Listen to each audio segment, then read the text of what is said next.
All right. Welcome everyone on this sunny afternoon from the city of Melbourne, where Polaron's head office is located. It is my greatest pleasure to introduce to you a couple of people that you're seeing on your screen right now. The first person next to me on your screen is Anni Tillack-Benton from CEH, and we'll tell you in a moment what CEH is and what Anni does there. But good afternoon, Anni. Good afternoon, everyone, and thank you for having me, Eva. It's the greatest pleasure. Next to Anni, you've got our wonderful Andrea. I refer to her as wonderful Andrea because she is wonderful Andrea. She does all the technical stuff and organizes us for this webinar. She seeks guest speakers, so we're very, very grateful. Next to Andrea, we have the amazing Nicholas Marcinkowski. Look, I can pronounce his surname. Yes, I can. I can even spell it. It's got 11 letters, I counted.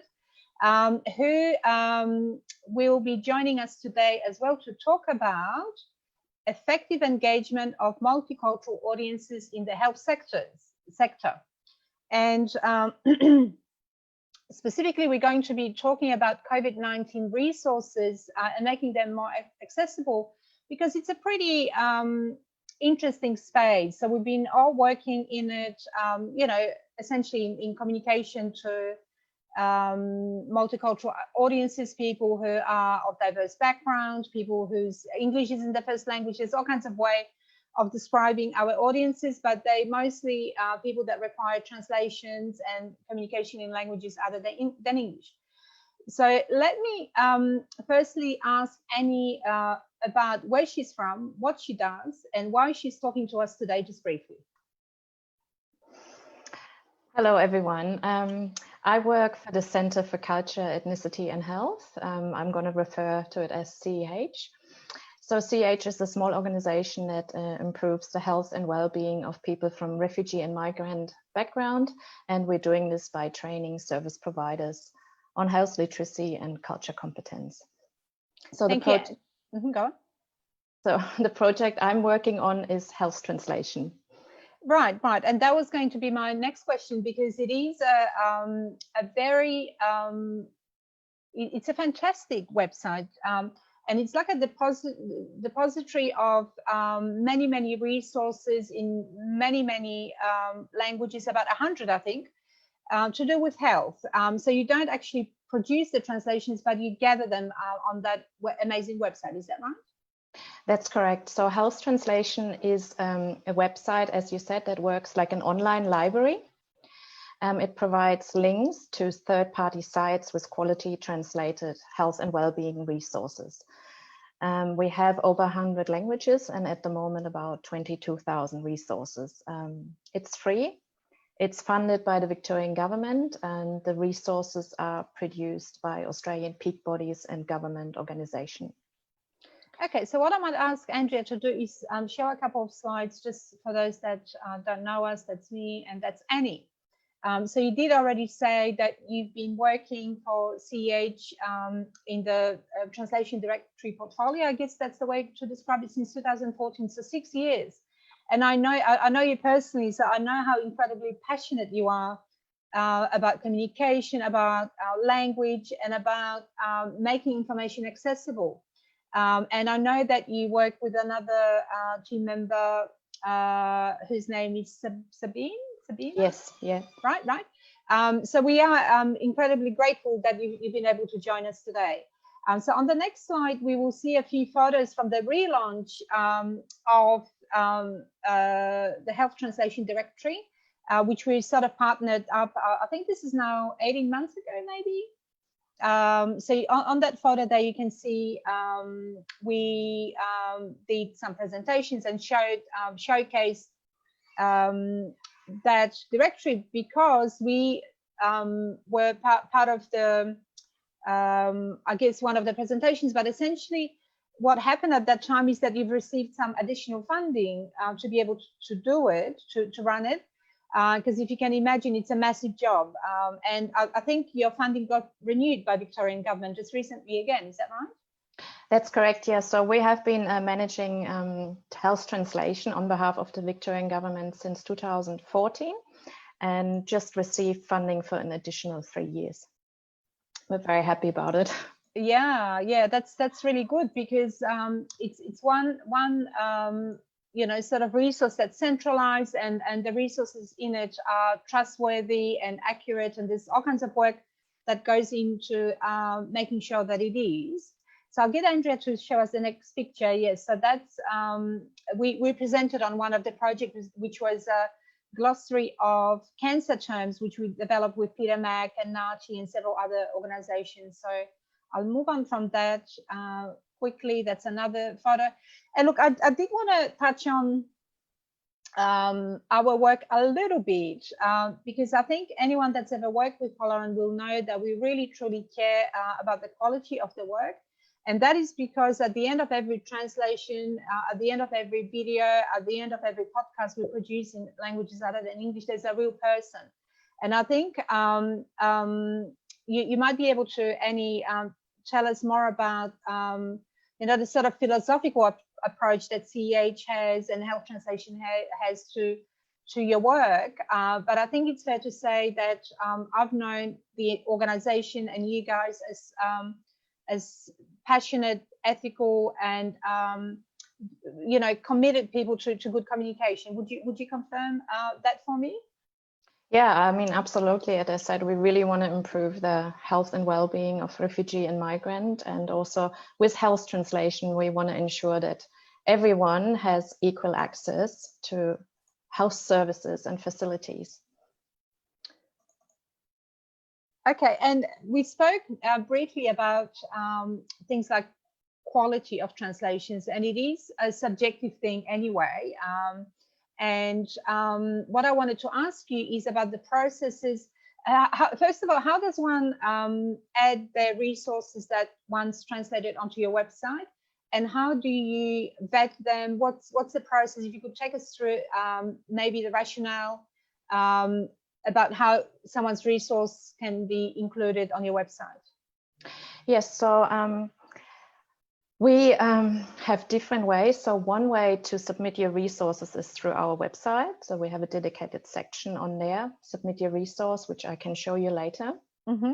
Another one is that we maintain really strong relationships with organizations that produce resources and also our content partners. So these are Australian peak bodies, for instance.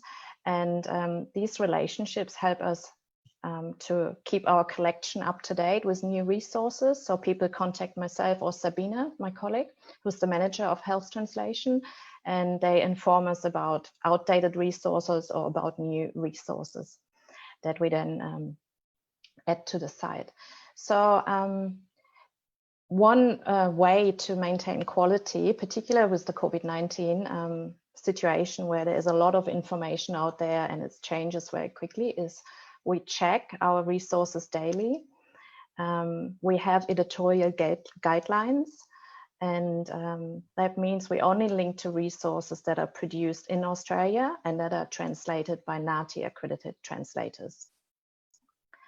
We need to admit, of course, there isn't 100% guarantee, but by reviewing the organization, by adding resources from reputable organizations that are government funded and well regarded, we assume that they adhere to the national standards for translations. One of the criteria is that for every translation, there always needs to be an English version available. This is also for health practitioners to make it easy for them to double check the information that they're handing out. We do regular broken links check to limit the number of broken links on the site. Again, this is quite difficult at the moment with COVID-19, as information is changing very fast. So we have set up daily broken links check for our COVID-19 topic. So we get alerts if links are broken, and then we fix it on the website. We also, as I said, maintain really strong relationships with our content partners. So we know when new resources coming up, when information is outdated, so we can act quickly. We promote best practice to our stakeholders when it comes to producing translated resources. We encourage to use of plain language and also to use NATI accredited translators.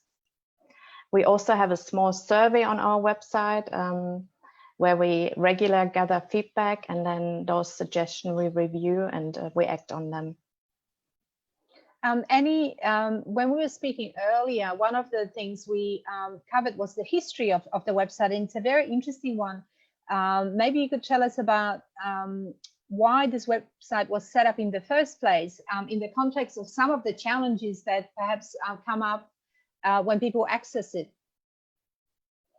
Yeah, so originally the site was set up in 2004 with the main purpose to enable health practitioners who are working with refugees and migrant communities to easily find translated health information and then pass it on to their clients. So the website is still mainly used by service providers and health practitioners, but more and more so also by community members, particularly by children who help family members or their parents to find translated information. So it's now used not only by service providers, but also by community members. And it's really well known, and certainly not just in Victoria, and certainly not just in Australia, because I'm sure that you get statistics of who visits your site. So could you just expand on who reads your stuff, who accesses this information, and is there a language that's more popular than others, or is it the smaller languages that get more hits? Sure, I can give you this information. So the majority of our users come from Victoria. That's about 1/3. And then we have quite a lot of international users. So people from the United States, from India a lot, from the Philippines and the UK. Our most popular languages are Arabic, followed by Vietnamese, Tagalog, and Farsi. Okay. Our most popular resources are, at the moment, this is everything about COVID-19, but also cue cards. These are picture cards, basically, that help to facilitate a better communication between a doctor and a patient. Mm-hmm. Very popular 000 resources, nurse on call, and immunization, and resources on behavior issues like autism. Okay, and you've told us that you've been with the organization for 6 years, so that's a long time, and this goes to your passion and commitment that you have to communication with multicultural audiences. But what sort of changes have you noticed in terms of the types of materials that people ask you to upload? Is that changing in line with the digital revolution? Are you seeing more videos? Are you seeing more podcasts? What's the landscape? It definitely has changed. So initially there were a lot of PDFs. So it has changed to just dynamic website URLs, to audio files, to podcasts, and more videos, particularly for languages that are only spoken and not written, for instance, in Rohingya. Mm-hmm.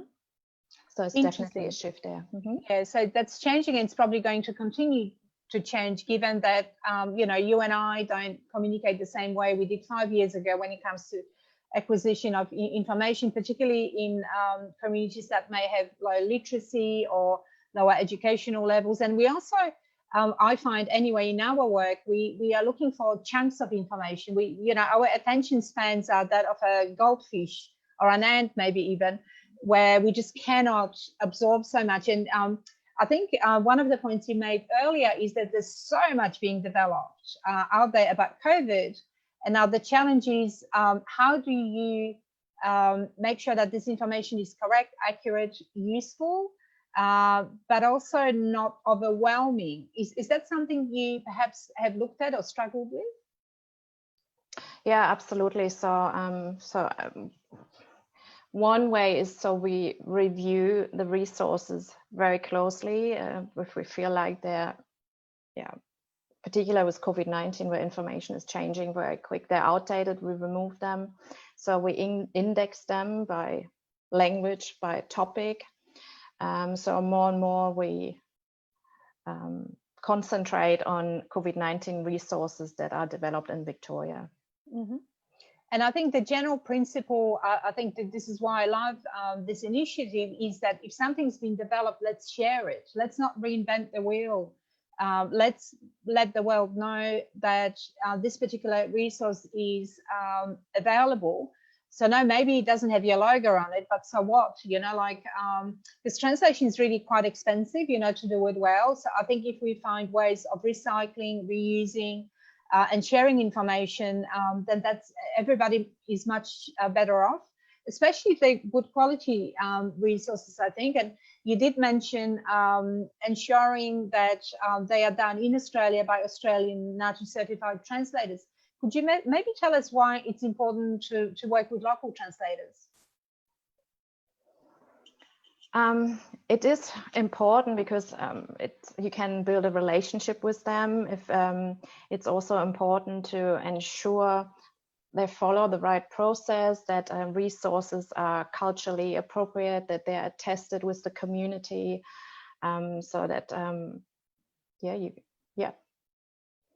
Okay, and we in our work also know the importance of it, because there's a thriving community of translators and interpreters, and that industry has been shaken up a little.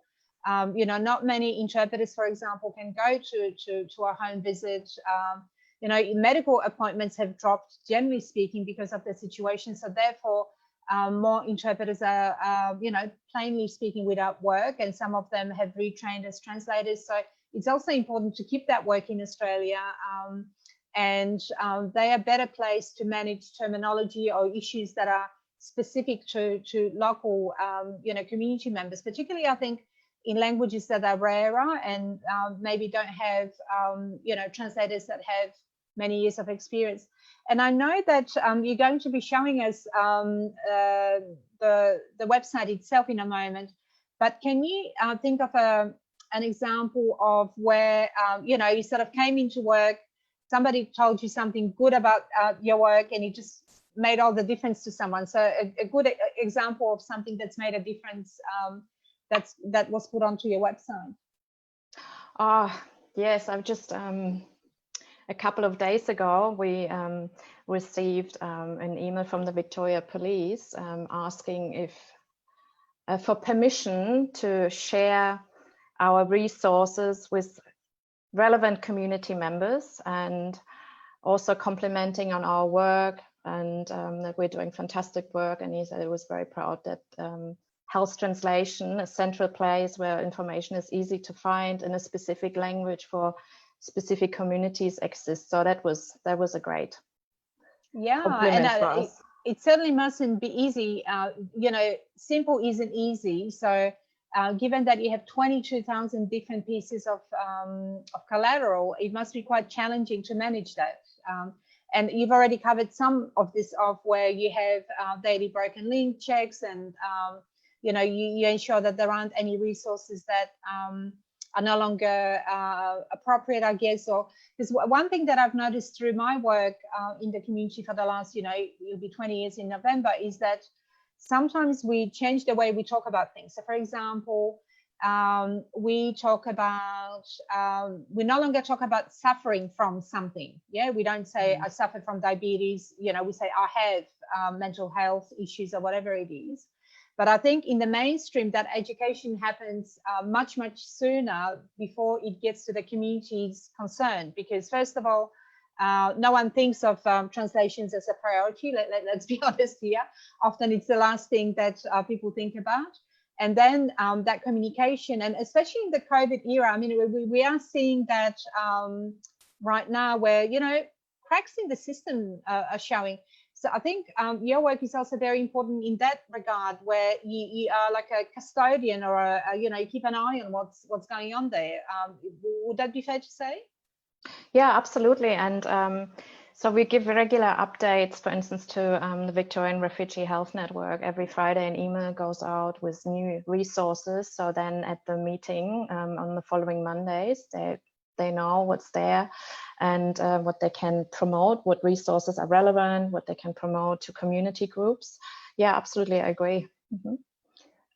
Okay, so I think we should be able to show in a moment how it all works.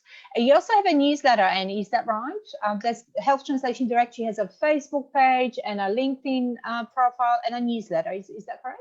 Yes, we have a monthly newsletter that you can subscribe to on our website, just on the news section. And we also have a promote us section on our website where you can find information and how to link to us, how to include us into your newsletters or onto your intranet. And if you need to know anything more, you can contact myself or Sabina. I mean, what we used to do, we used to attend events, network meeting. So now do staff presentation. Now we can do that, of course, per video. Yeah, please, if you have any question, contact us. Okay, beautiful. So we'll provide your contact details at the end, I think. So let's move on to show and tell. I think that'll be the next slide. So we'd love for you to show us what's available on the website there. So go for it, Annie. Okay.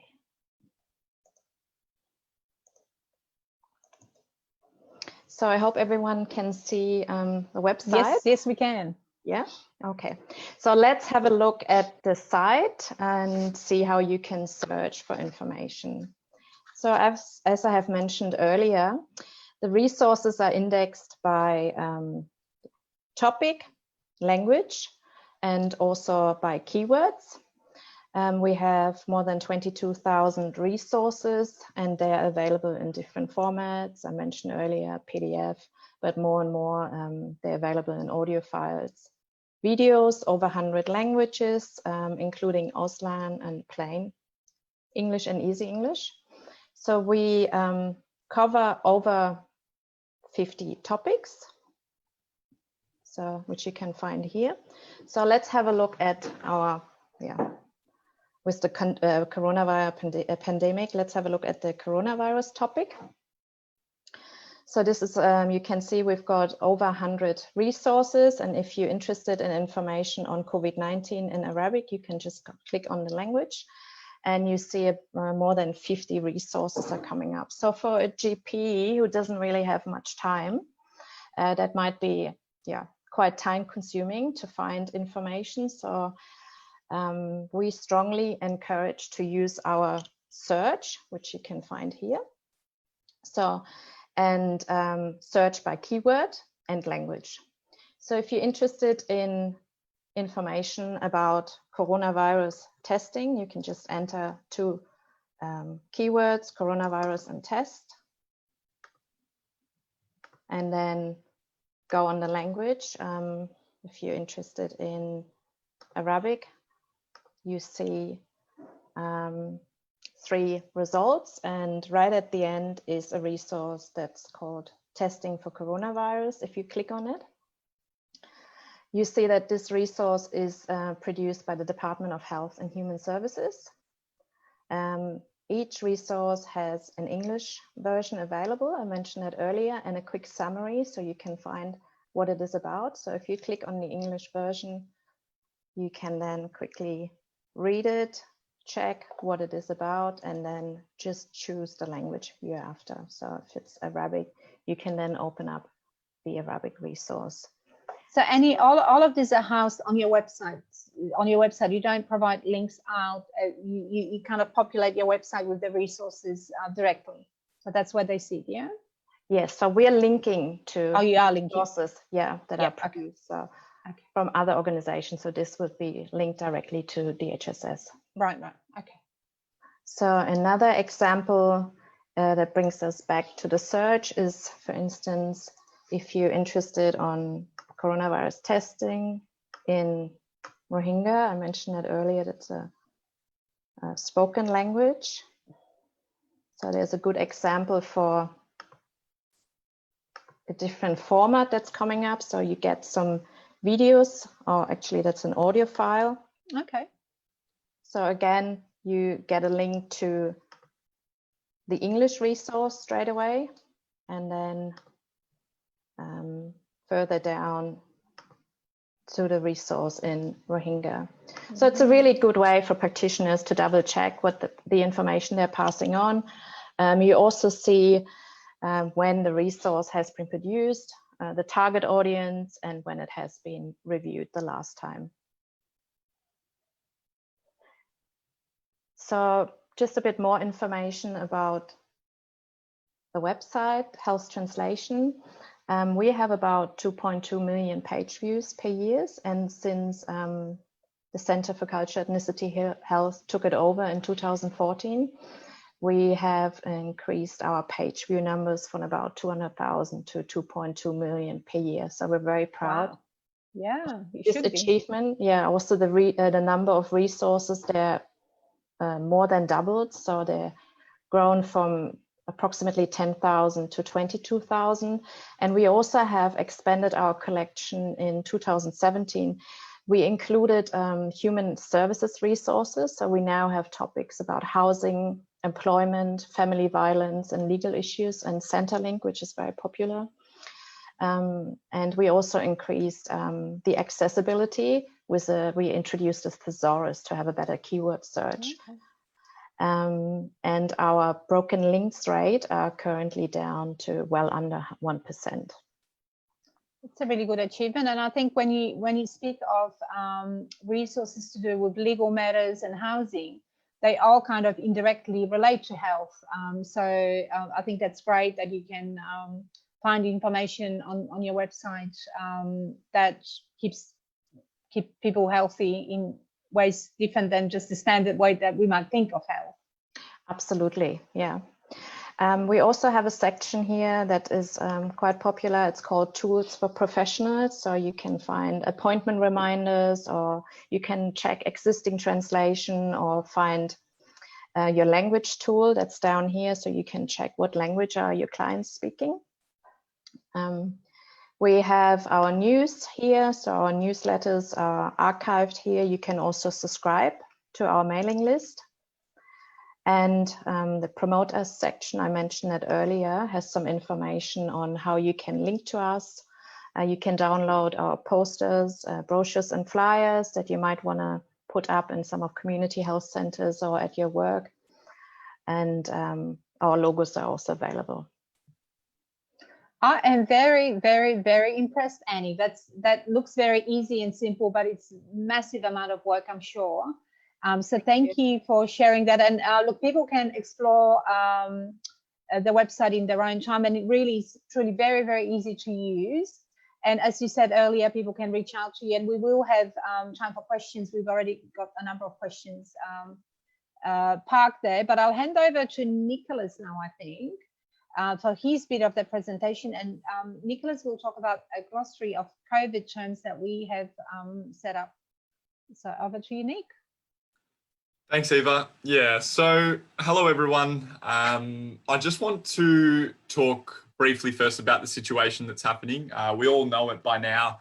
And I'm basically going to touch on the point of COVID-19 and in the context of multicultural Australia, how we're getting those messages of COVID-19 out to our CULT communities here in Australia.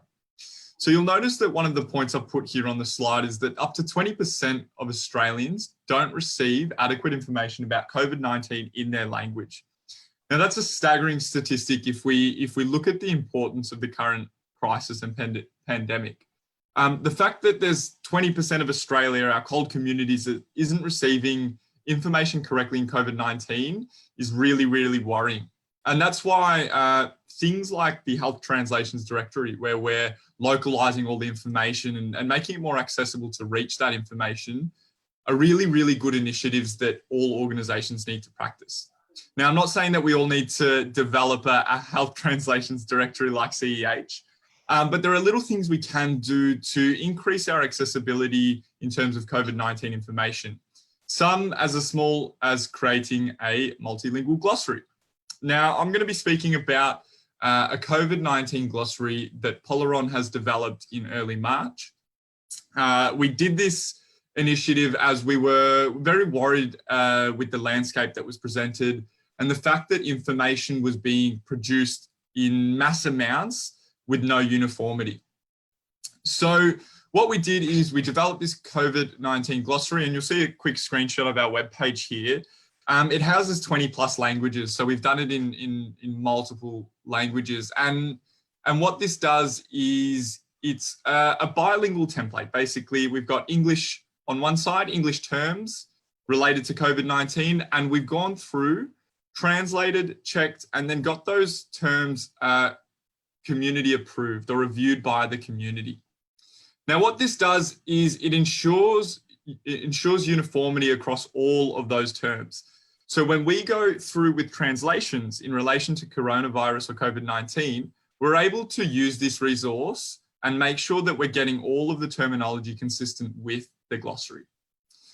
So this is something that can be done quite simply and quite quickly, and it doesn't necessarily need to be done in relation to COVID-19. We've obviously presenting this on the topic as it is very recent, but it can be done in a range of facets. Just say your organization is one of those that has a very unique product or a very unique topic that you guys need to create awareness for. You can then generate one of these glossaries, and it doesn't take a lot of time or money, in which we can then push that out across all of your translated resources, creating uniformity, accuracy, and consistency. So it's a really big part into making sure that your resources make sense, that they're clear, but most importantly, that they're accessible.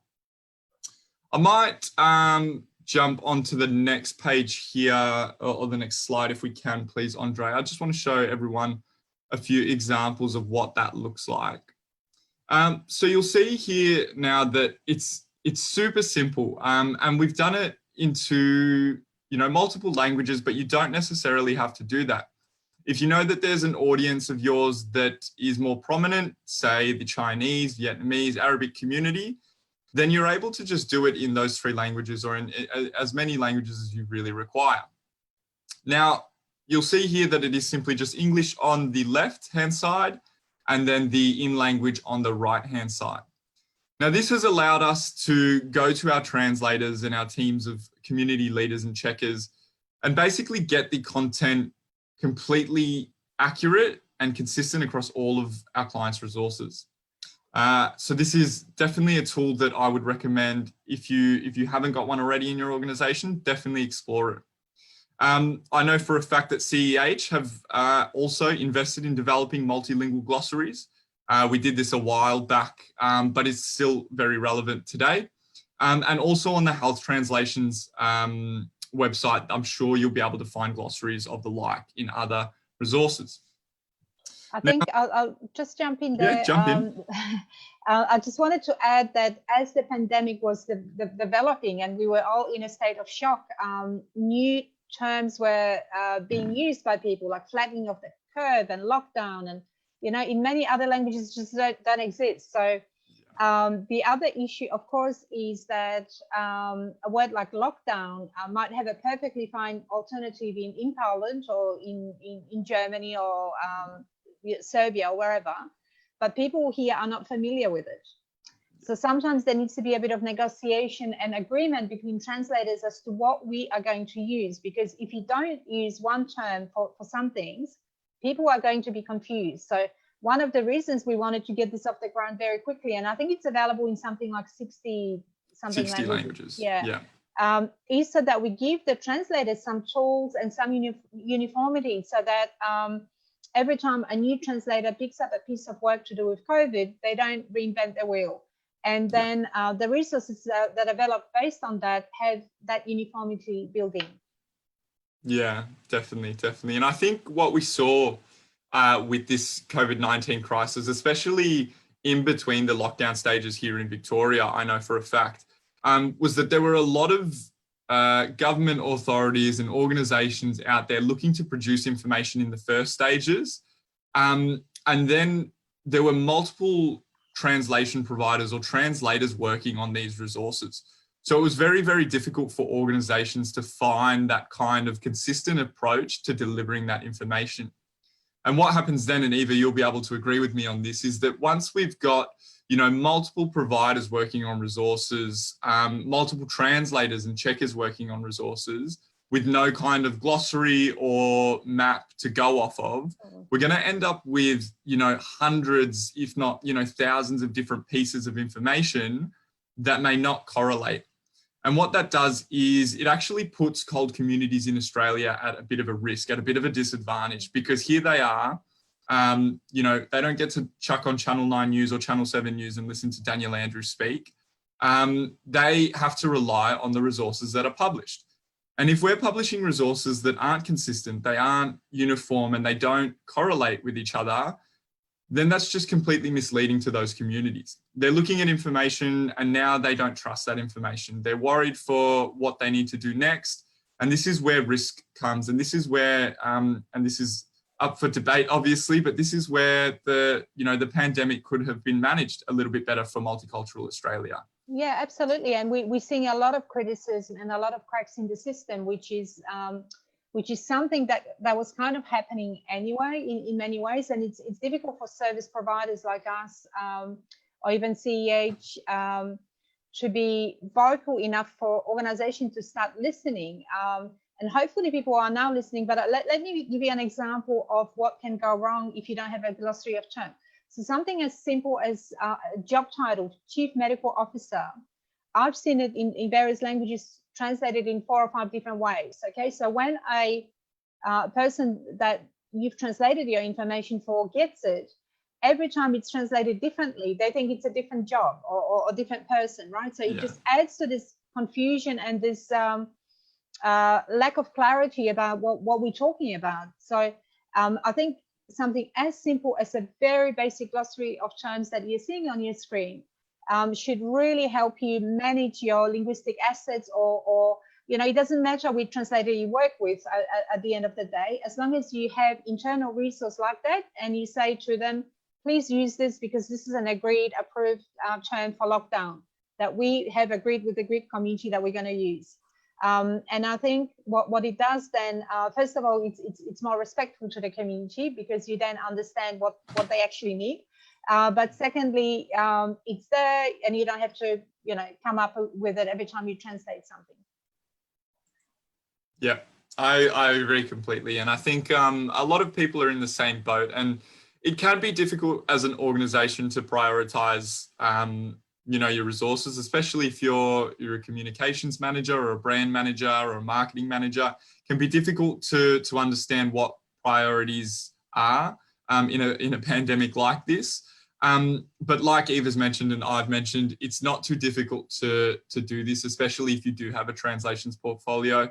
So what I might leave you with just for this last few minutes is just, if you do realize that you're either working with multiple providers or you're working with a provider that you're not too sure about what kind of quality assurances they have in place, then reach out to us and ask us, hey, I'm not too sure what we should be doing here. What things can you suggest? Because we're all for helping out, and whether or not you do choose to do your services with Polaron, we want to ensure that information, especially in the COVID-19 crisis, is getting out there to cold communities and getting out to them with accuracy and consistency.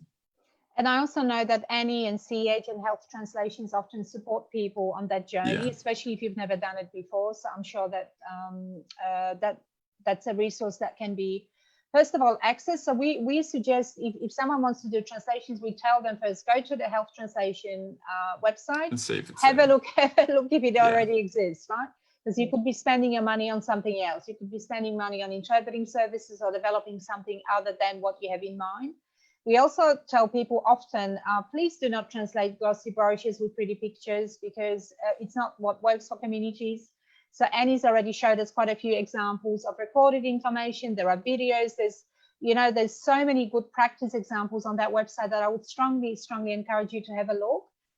And then if the resource you want to develop doesn't exist, that's the time to take charge of that translation project. So instead of just palming it off, fortunately or unfortunately, doing translations well requires people to be engaged, informed, and passionate. It's not a very easy process, but one that will enable you to talk to the community at a level that's respectful, and will also inform you about their needs and how they want you to communicate to them. So I know that we have a number of questions, so I might just head over to Andrea again to ask them, please. Thank you, Eva. So we have a couple of questions here. Is there preferred English language wording to use to indicate that translated resources are available? Do we say translated resources or multi-language resource? The other question will be, what is the clearest way to tell a non-English speaker to click on a link? Mm-hmm. So I might grab the first question, and one of the things I'll say is, whatever you call them, don't bury them deeply into your website, and have some sort of indication that your translated resources are available. So people are not going to look for something like culturally and linguistically diverse information for whatever. You need to build in some sort of simplicity. So one way of doing that is indicating that the interpreter symbol, which is well known, or have a pull down menu with the languages, but give it space on your website. Don't think that people are going to somehow by miracle going to be able to find it. People are so attention poor and time poor that if they come onto your website and they don't see what they're looking for, they'll just go elsewhere for that information, or worse still, not at all. So I think people that do not speak English well will know what translation means. So that would be my preferred way to indicate that you have multilingual information. But whatever it is, keep it simple and easy to find. And the other question I didn't quite understand. I'm so sorry, Andrea. Can't hear you.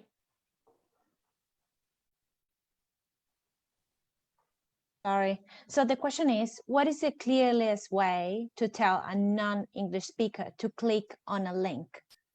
Yeah, I think you've touched on that. It's right. It's using the symbolism, using like a globe or a translation symbol, I think work really, really well. I know of some really, really good websites. And if you actually click back onto a couple webinars ago where we presented with diabetes on website accessibility, you'll see that there are specific symbols that you can use on your website that direct non-English speakers to click on that link. So reiterating what Eva said, use some sort of symbol or the language itself with a drop down. Those kinds of things stand out to non-English speakers. I'll hand over to Annie, but I just did want to say that, the easier you make your resources, to find on the website, the more reach. So sometimes people are worried that they'll invest money and time into developing resources, but how do people find it? So the key is to really make it simple and visually appealing and easy to follow. Annie, would you want to add anything else to what we've just discussed? If I agree with you and Nick as well. So our experience is keep it simple, use plain language or symbols. And on our experience is that often multilingual information is deeply, deeply embedded in websites and very hard to find.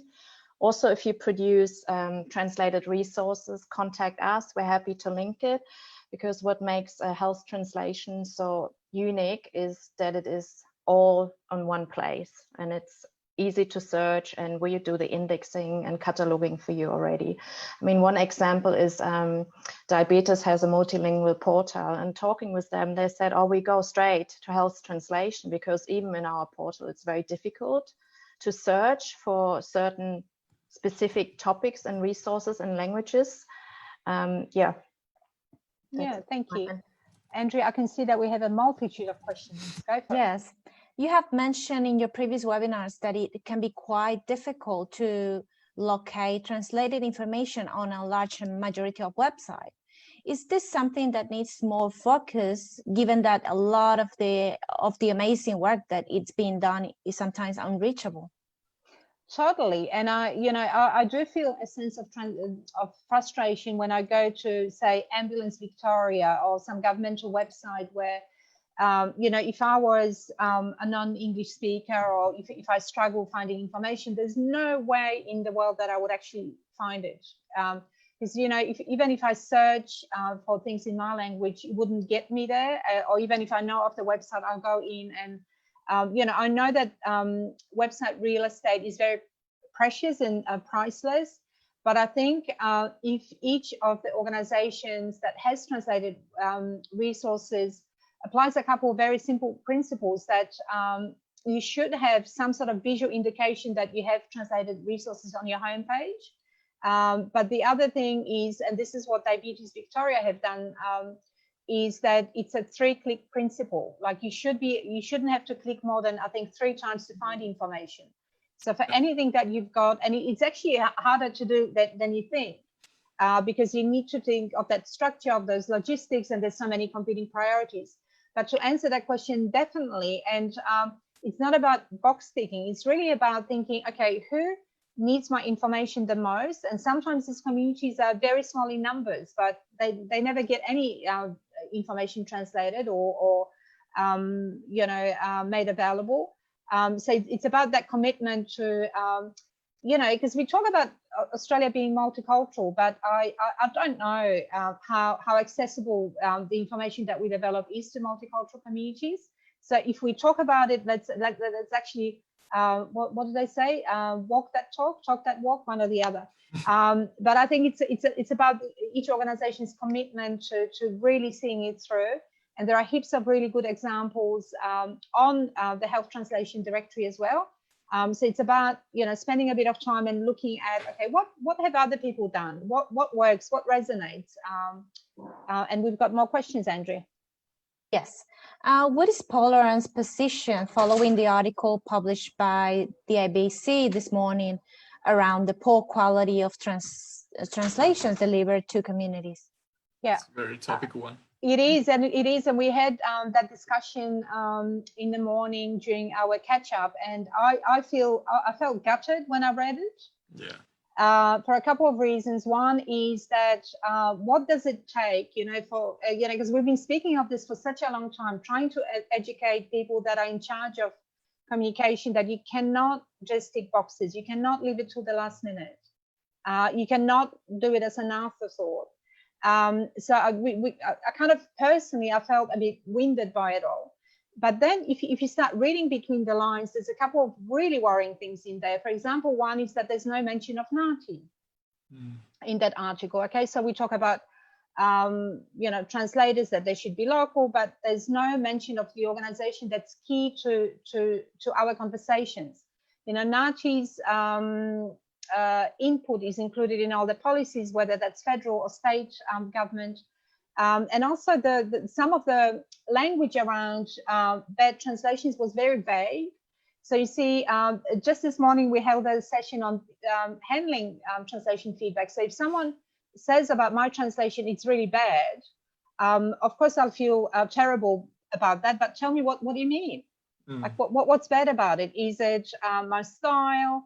Is it have I made mistakes? So some of the language in that article is a little bit vague and a little bit imprecise, because some of the comments in there were made by community leaders about mixing up languages, and they are very valid.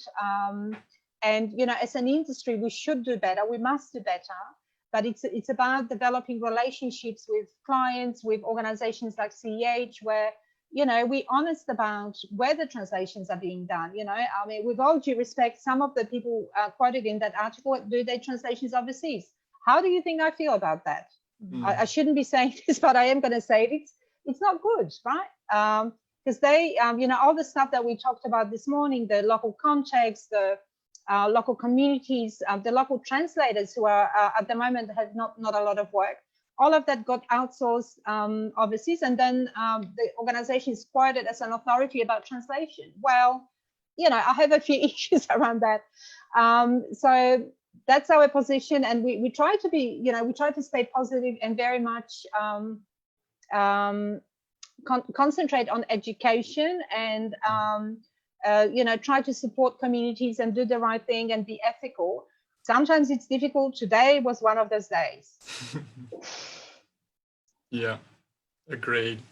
Definitely agree. Thank you, Eva, Nicholas, and Annie for today. So that's all the questions we received so far. I wanted to thank everyone for attending. I hope you got something out of this. I certainly have. A big, big, big thank you to Annie for dedicating her afternoon and spending it with us. A big thank you to Nicholas, to Andrea. As always, if there's anything we can help with, if there's anything you want to talk to us about, these are our contact details. Also, Marie, who's too busy to be part of webinars. No, she's done one this morning and she's really, really super busy. We've been flat out. Feel free to reach out by email, phone. I think, you know, we all need to be supportive of each other, and we are very grateful for CEH and the Health Translations Directory for lending Annie to us. So thank you, and it's been really great to see how passionate you guys are and knowledgeable about what happens in the space of translation. You're welcome. All right, thanks everyone. Thanks, and we'll see you guys. in a month. See ya. All right.